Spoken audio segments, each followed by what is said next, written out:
Hi everyone, Chillax here and welcome back to another Anchor Panic video. So today we are going to talk about Flandre, who's the brand new Union Siege boss.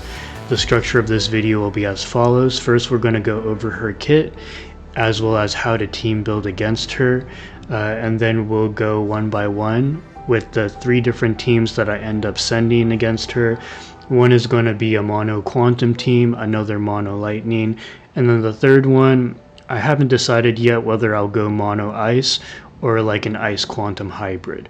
You'll see soon enough, and we're going to be doing live attacks. So without further ado, let's begin. So Flandre, as you can see here, you start facing her in endless mode beginning in phase 7, where every time you pick up a KO on her, you enter the next phase and she has more HP and hits harder. Now, unlike previous Union Siege bosses, thankfully she doesn't do reflect damage. However, she hits hard depending on how low her HP is. So the lower the HP of Flandre, the harder she will hit, and it is entirely possible that your experience against her may be better or worse than a guildmate of a similar power level, depending on how much HP she has. The more HP she has, the easier of a time you'll have against her, and vice versa. And as you can see here via her talents, for every 10% loss in HP, her attack will increase. Below 50%, she starts getting defense penetration. And then if she has a full tenacity bar, her crit rate against targets above 50% HP will increase by 80%. So I highly recommend, if you can, try to bring at least 2 breakers per team and try to deplete the tenacity gauge by round 2 before she bursts. Because if you don't deplete her tenacity to 0 when she bursts on, say, like rounds 2, 4, and 6, you could have a party wipe, so just keep that in mind. When tenacity is broken, the feature fails resistance to attributes reduces by 25% for 2 turns. So that's an additional incentive to break the tenacity gauge, because you'll her resistance to your elemental damage will decrease, thus allowing you to do more damage. And then you have your standard normal attack at AoE at skill, and then AoE burst. And in terms of targeting, it appears to me that every hero has the potential to get hit. So you want to basically spread your units out in such a way that they all get evenly hit. That way no one is in range of getting KO'd. So anyways, let's dive into the first team. So first team here is going to not be this team. It's going to be a mono quantum team. Let me just see if I can piece this together by memory. That's the thing about recording live. Sometimes you're not ready for the cameras. Okay, so this is going to be the team, and I have, after some simulation testing, have determined this to be the optimal formation for me specifically. The idea here is that you want one of your 2 breakers, NewCastle or Ifrit, to be in the center. If you own both, NewCastle will be in the center because her second talent provides 18% quantum damage boost to surrounding allies. And then Ifrit is going to provide an energy burst buff to surrounding allies. So this I found to allow Tiya to get maximum damage output, as she will be the main DPS. And then for Streyne, in terms of her build, she's going to be on luxurient origin to maximize the amount of attack that her adrenaline stacks scale off of. And then in terms of model sets, you're going to go 4-piece Raging Wave, 2-piece attack boost, base attack as well as attack and speed. I'm not going to dive into the weeds regarding everyone's kit. If you've watched my videos, you should know by now, but if you have questions about specific ones, you can request in the comment section below. But I'm gonna get right into it before my guildmates pick up a KO, because I think I can one-shot this boss from 24% HP. Okay, so basically you want to make sure that everyone is able to survive round 2 during the energy burst. Pay close attention, because if anyone gets KO'd, then you're going to need to quit and restart. But I'm going to see if I can take this down in one shot. That way, you know, you don't have to watch like an hour-long video. Yeah. And basically, the boss Flandre, she has a focus opposite targeting, which means that the position where Tern is right now is going to be where Flandre targets. As you can see here, my units are taking heavy damage, so it is in your best interest to try to pick up as many KOs as possible before the boss does her ultimate. Yeah, and I've done the simulation in such a way that I should be able to pick up at least 3 enemies before Flandre bursts, and I should top up my HP before the burst happens. So let's see if I can survive. Hopefully I can. This is the toughest part of the match, just round 2. That's the key. Now I've lowered it down to just 2 enemies, so let's see if I can survive the burst. If I can, then I think the rest of this should be fairly easy. I narrowly make it, so it's entirely possible that you may need to build your heroes a bit more defensively than I do. But I went for greed, and so, you know, 4-piece Raging Wave, 2-piece attack boost for Streyne to maximize damage output. But in your case, you may need to swap her kit out for like a 4-piece block rate, 2-piece, I don't know, like an HP boost to ensure that your Streyne doesn't get KO'd, like mine's almost did. But at this point, we're smooth sailing. Unless I miss all my crits, I should be able to one-shot Flandre by round 8. We'll see. When it comes to attacking a Union Siege boss, I highly recommend that you take note of how much HP the boss has left and how much damage you can deal. Because if you bring Flandre or any Union Siege boss to below 15% HP and they're still alive, the guildmate who attacks after you is going to have a hell of a time staying alive fighting the boss. So that's... Okay, so we have to restart. Yeah, unfortunately. Okay, let's try that again.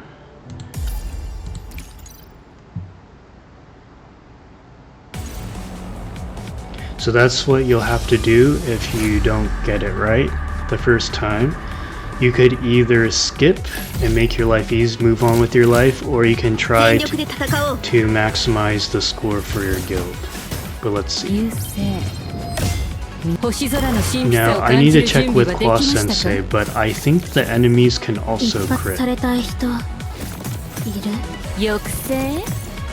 you have to be very careful here. I think when I did the simulation, she was at 42% HP, and another of my guildmates attacked her to bring her down to like 20-something HP, so I'm taking more damage than my previous guildmate because of what I explained earlier.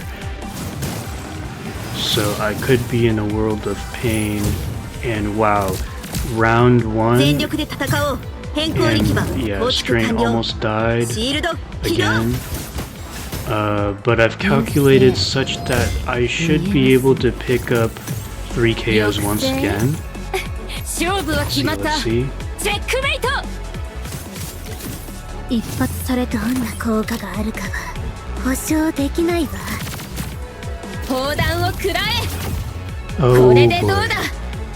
That's a bad run. Because I wanted the energy burst to be on Flandre, so I might need to redo that. I'm gonna redo that.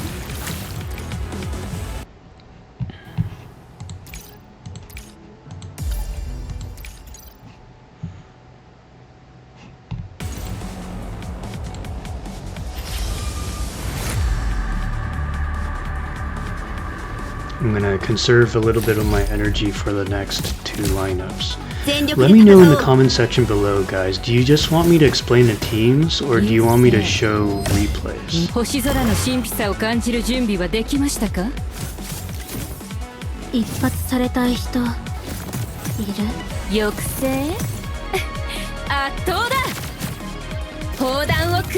I'm actually a little nervous because Tiya did not pick up a KO on the rearmost. Okay, well.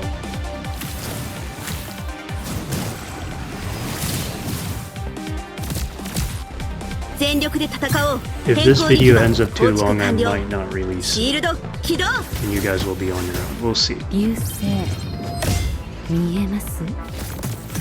We're on round 2.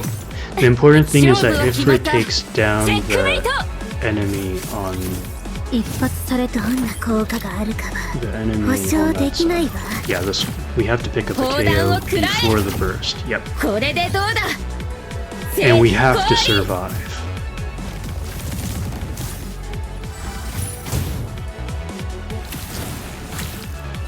See if Streyne can survive. Ooh, not looking good. Okay.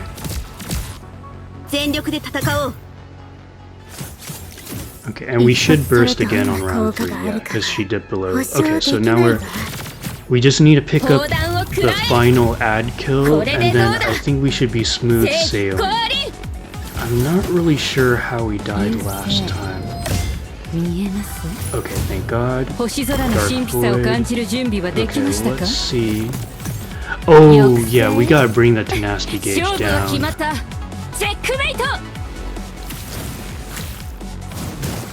But I think we're okay. So long as we bring the tenacity gauge down before the burst on round 4, I think we can live. Oh, but the only problem is I think Streyne will only single target heals, so I'm not sure if everyone will survive.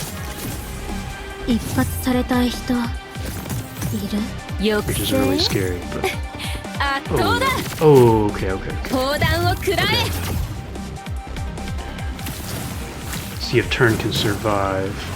I'm not sure she can. Okay, we're in business. So I think we've gone past the hard part now, so we can breathe a little bit. And then Streyne should full heal everyone again. Yep. Yeah, this is how the run's supposed to go. Now, I guess the final challenge, the final hurdle is, can we get above 6.25 mil?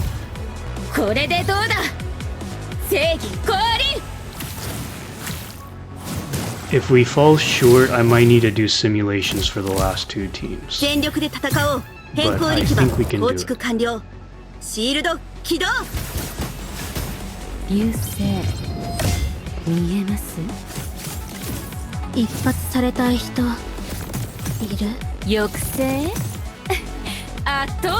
And by the way, guys, some of you may be wondering how I'm healing right now when my heroes attack. The reason is because... oh god. Oh, no. Okay, you're going to have to believe me that I can one-shot this guy. I'm going to pause the video so that you don't have an hour-long video. I'll be right back. Okay, so 10 minutes later, I finally got a good run.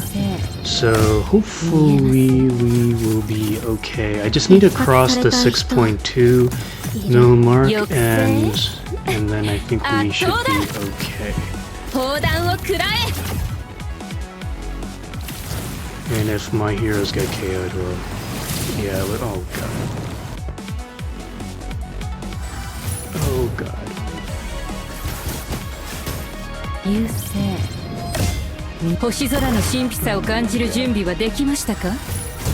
Can we cross it?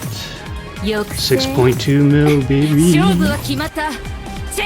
Yeah! That's what I'm talking about. One shot. Okay. Alright, let me pause the video, collect myself. We'll move on to the next team. Alright guys, I did some playtesting. This is the lightning team that I found to be the most successful. Basically, you're going to run a single breaker in the form of Ling. I have her in the rearmost because she has the lowest HP and defenses of my roster, and this seems to be the safest place. And it appears that the center as well as these two sides take a lot of hits, and as well as the front during rounds 2, 4, and 6, and 8. So for this reason, I had Echo in the center here, and then I have Thunderock. The reason why Thunderock's in the team is because the combination of Thunderock's shields, damage reduction, as well as Echo's passive heals allows the team to be alive. I tried to go greedy with Alice and Karanissa instead of Thunderock here, but the team ended up dying by round 3 or 4, so this is going to be the optimal formation. And then just to point out one thing here, I did put Streyne's gear onto Echo, the one that had speed, base attack percentage, as well as attack, and this team scored me 8.8 mil. So let's go ahead and run this. And mind you, you could swap Karanissa out for Alice and keep the rest of the team intact, and it should work pretty well. If you don't have Thunderock, you can swap with Flicker, and I think it would work just fine.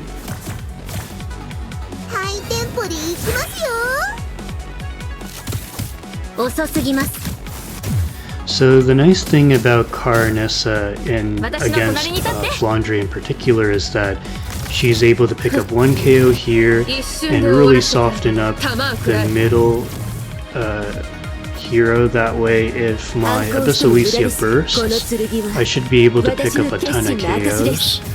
Well, a ton of KOs as in 2, but if my Abyss Alicia energy bursts the second time, I should be able to wipe out everyone except Flandre before she energy bursts.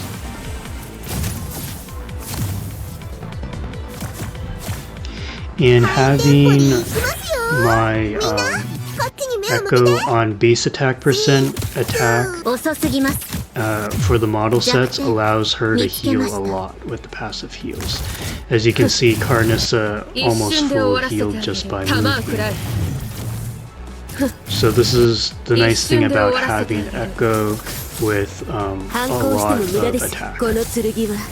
Okay, so all the ads have been taken care of, and now we apply the damage reduction as well as the AoE shield. And this is a very nice team comp for Lightning because, you know, with Thunderock on the team, no one's going to die.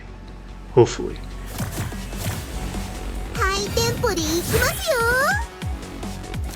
And I'm going to play this out because I haven't actually watched it to the end. I'm just going to take some mental notes as we get to the finish here. But I don't expect much to get in our way.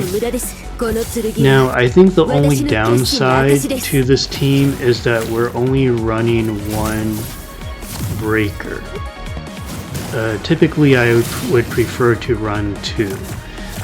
But because of how powerful the Lightning archetype is, even if we don't break the tenacity gauge as quickly, it doesn't seem to interfere with our damage output that much.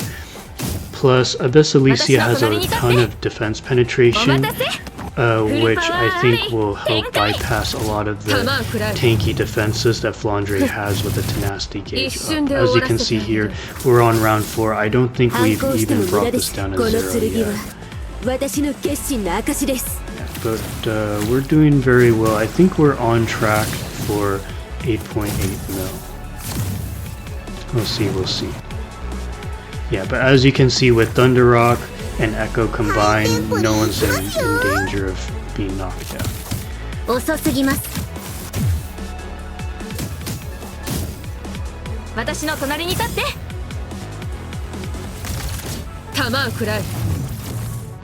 And I think during the period in which we do break the enemy, our damage should skyrocket. We'll see.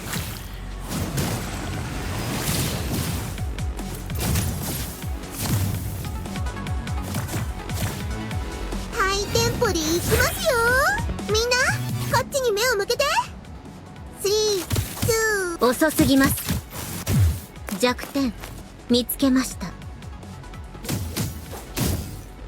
私の隣に立って。お待たせ。 Now the question is if my Abyss Alicia energy bursts on this turn. If we don't, that's a bit tragic, but yeah, we missed it. But she should remain broken for one more turn.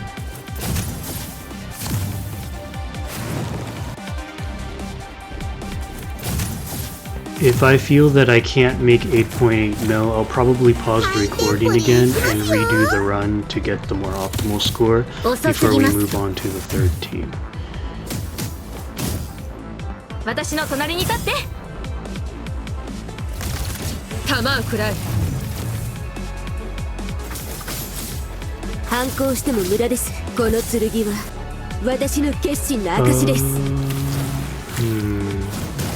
Yeah, I'm not satisfied with this result, so I'm going to pause the video and try to get a better RNG. I'll be right back.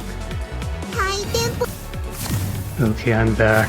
15 minutes have elapsed, and I don't think I can make that 8.8 mil run that I did during the simulation, but it's okay. I think we're probably on track to at least get 8 mil, and I'll just have to be happy with that. So let's just play this out. This is the final round. If Abyss Alicia gets her burst off one more time on this turn, that would be amazing. If not, I'll just have to deal. It's alright. It's not the end of the world. Okay. Does she burst? Here's the question. Ooh, okay, this is a new high. Okay, this is better than the simulation, so... Alright, 9.1 mil, not bad, not bad.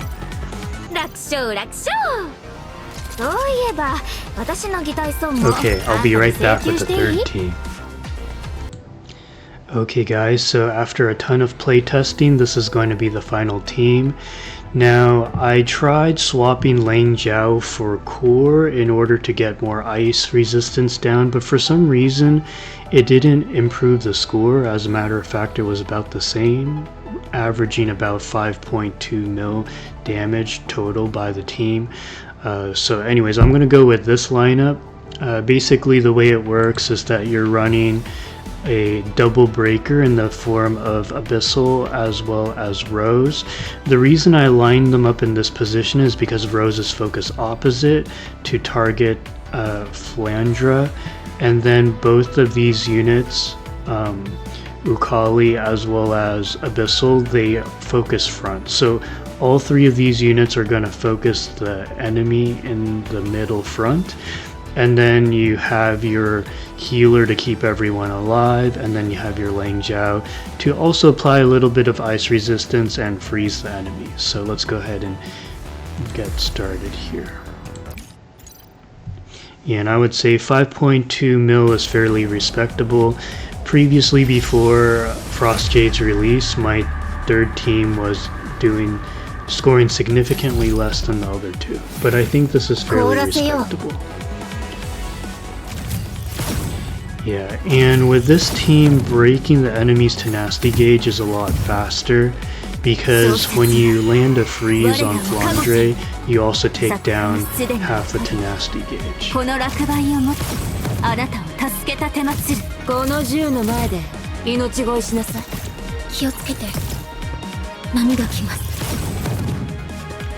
Oh, interesting. Actually, I just realized Abyssal didn't end up targeting where I thought she would. But it's okay.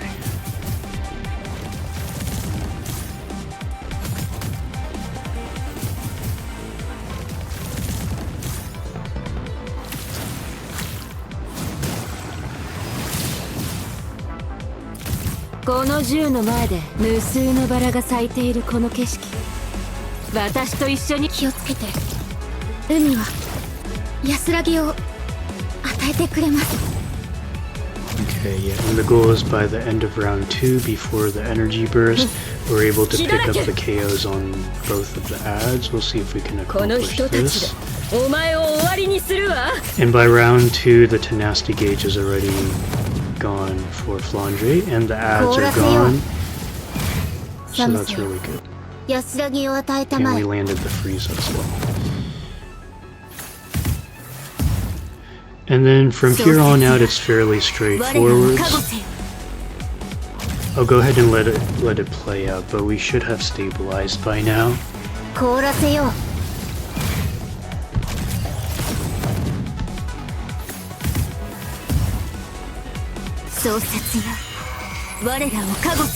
I also tried replacing rows with core, which is certainly something you can do if your rows isn't heavily invested in. I do think mono ice team is quite viable. It's just that whenever you remove a unit in this team in favor of another unit, it seems to me that the damage is roughly the same.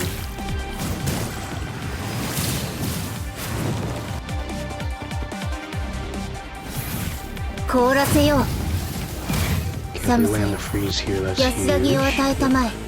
So as you saw, the tenacity gauge went down quite a bit there.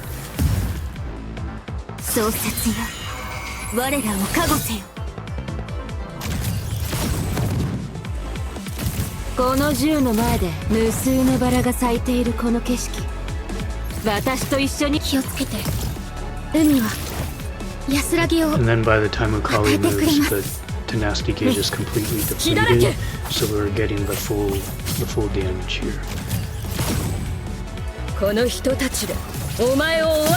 Very nice crit.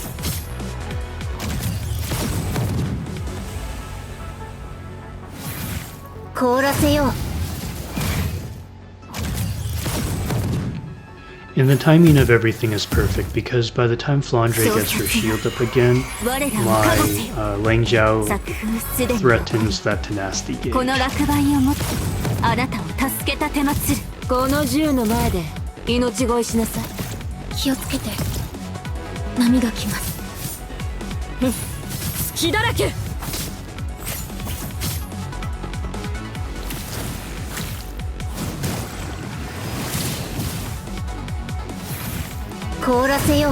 Let's see if we can land the third freeze. Okay. And this is entirely possible with the 4-piece precision set and signature sigil. Over time, her accuracy will increase more and more, so getting like 4 in a row of freezes is quite realistic.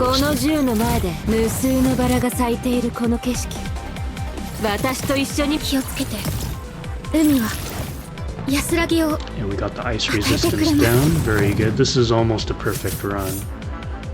We just need a crit on the ult to make this a cherry on top. We got it.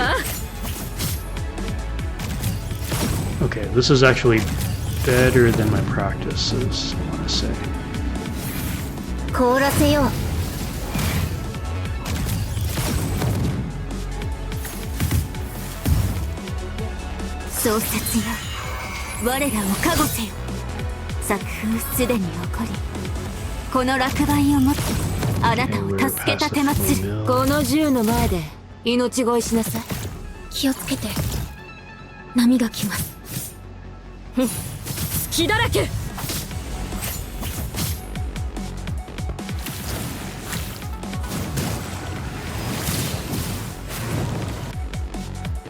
Yeah, and even if she picks up the KO, my Frost Jade revives Rose, so we're good. Can we get the freeze? We do get the freeze, very nice. 4 straight freezes is what we like to see.